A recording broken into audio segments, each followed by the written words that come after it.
bahasa Arab. Itulah bahasa Arab. Jadi bahasa Arab saat ini bukan hanya ingin dipelajari orang-orang Muslim saja. Sebagaimana kita tadi lihat di Korea sana, bagaimana di Korea bahasa Arab merupakan syarat untuk memasuki suatu perguruan tinggi negeri yang ada di Korea sana. Dan kalian bisa melihat tadi bagaimana orang Korea yang non Muslim tapi bisa berbahasa Arab dengan baik. Ka'arabi, takallamun al-lugha al-arabiyyah ka'arabi. Begitulah mereka berbahasa Arab.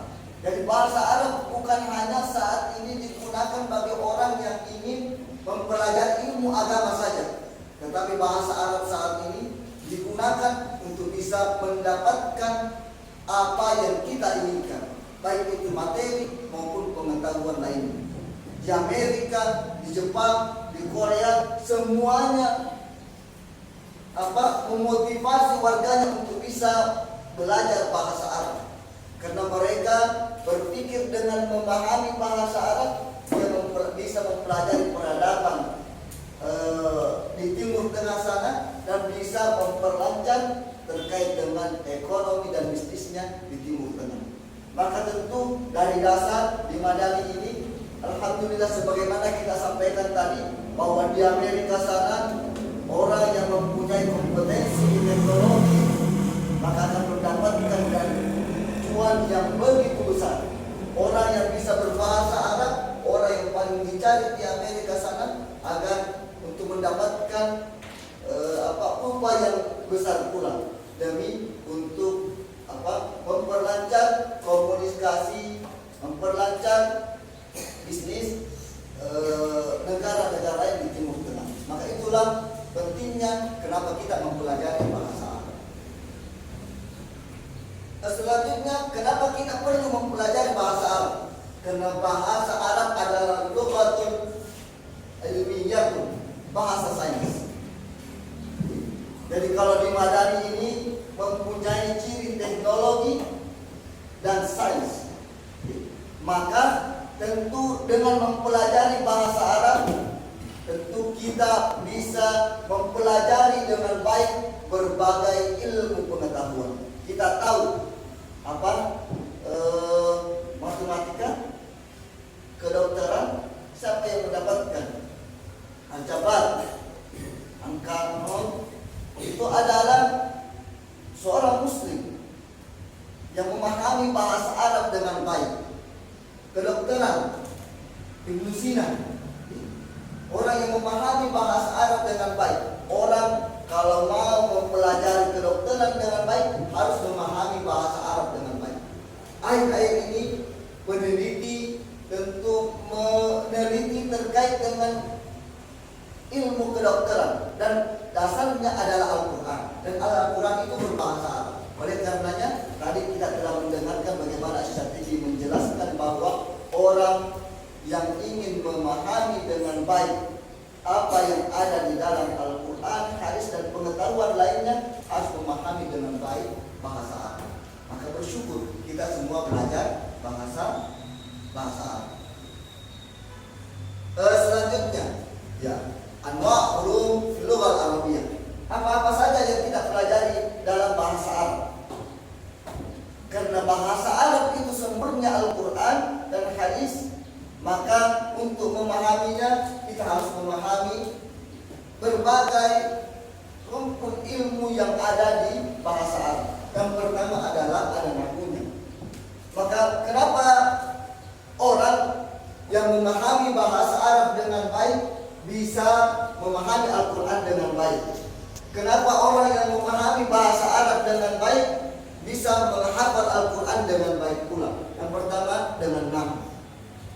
Orang yang belajar nahwu, salah satu cabang ilmu dalam bahasa Arab, nahwu, maka tentu ketika menghafal Al-Quran, membaca Al-Quran tidak pernah membaca zalikal kitabah atau zalikal kitab, tidak akan pernah, karena dia mempelajari, memahami nahwunya. Orang yang mempelajari bahasa Arab dengan baik, memahami bahasa Arab dengan baik, maka senantiasa menghafal Al-Quran tidak akan pernah salah. Saya qulu as-sufaha, maka tidak mungkin Anda menghafal Al-Quran membacanya dengan saya qulu sufaha. Dengan apa kita bisa mengetahui? Dengan nahu. Karena nahu kalian insya Allah di tingkat selanjutnya akan mempelajari ini terkait dengan nahu. Nahu dalam bahasa Arab kita mempelajari harakat-harakat terakhir dalam suatu kalimat dalam bahasa Arab. Maka dengan memahami nahu kita bisa memahami kenapa Al-Quran ini yang ada dalam Al-Quran, di hadis dan di buku-buku bahasa Arab lainnya berharakat fathah, kasroh, dhammah, sukun dan sebagainya. Kemudian sorof, salah satu istilah dalam bahasa Arab dikatakan bahasa Arab adalah lughat mustaqqah. Lughat mustaqqah karena dalam kata bahasa Arab, satu kata dasar bahasa Arab akan melahirkan berbagai kosakata yang ada di dalam bahasa. Pelajari ilmu sorof. Selanjutnya al-balaghah, ada dalam bahasa Arab ilmu al-balaghah. Balaghah adalah mempelajari bahasa dari sisi kesastraan, keindahan bahasa. Maka salah satu kemujizatan Al-Quran yaitu keindahan bahasanya. Maka untuk mengetahui akidahnya, muamalahnya, dan syariatnya kecuali memahami bahasa Arab dengan baik. Maka bersyukur kita semua yang berada di Madani ini, bersyukur selain maju sainsnya, maju teknologinya, dan maju pula bahasa Arabnya. Maka dengan kita semua belajar dan memahami bahasa Arab, insya Allah kita bisa menjelajahi dunia dan bisa bersaing di dunia global sana. Dan kita tentu bersyukur. Maka kenapa kita penting yang pertama mempelajari bahasa Arab? Karena al-lughah al-arabiyyah lughatun muqaddasah. Bahasa Arab adalah bahasa suci. Yang kedua, buku berbahasa Arab. Kalau bahasa Inggris, kalau mau bisa berbahasa Inggris dengan baik, maka harus sering mendengarkan bahasa Inggris. Kalau mau ungkapannya, tulisannya bahasa Inggris dengan baik, maka harus banyak membaca buku, membaca bahasa Inggris dengan baik. Mengungkapkan bahasa, tidak bisa berbahasa Arab kalau tidak didahului oleh istilah. Karena kalam adalah penerapan, aplikasi. Jadi kalau mau anak sekalian mau berbahasa, berbicara bahasa Arab dengan baik, sering-sering mendengarkan. Karena dengan mendengar kita bisa mengucapkan. Maka kenapa ada orang bisu? Kalau tidak mendengarkan. Kalau mau coba, kalau ada Anda mendapatkan orang bisu, suruh anak kecil diasuh oleh orang bisu, maka tentu tidak akan bisa berbicara. Maka untuk bisa berbicara dibutuhkan mendengar dengan baik. Maka kalau mau berbahasa Arab dengan baik, maka harus sering-sering mendengarkan ungkapan bahasa Arab. Alhamdulillah di sini ada lab komputer. Melalui lab komputer kita bisa membuka YouTube, bisa membuka berbagai media sosial yang berbahasa Arab, al-akhbar al-yawmiyah, al-lughah al-arabiyyah. Dengan itu kita bisa belajar bahasa Arab. Alkitab. Nah, setelah mendengarkan, sering membaca, maka tentu kita dengan sendirinya bisa menulis. Dan ingat, seluruh 4 keterampilan ini merupakan al-maharat, dikatakan keterampilan. Ini 4 adalah merupakan keterampilan. Maka keterampilan itu tidak bisa didapatkan dengan baik kecuali meluangkan waktu yang banyak untuk suatu keterampilan. Orang yang mau tulisannya bagus, maka harus sering-sering menulis. Oratornya bagus, menjadi orator yang baik, maka harus sering-sering berbicara. Karena ini adalah keterampilan.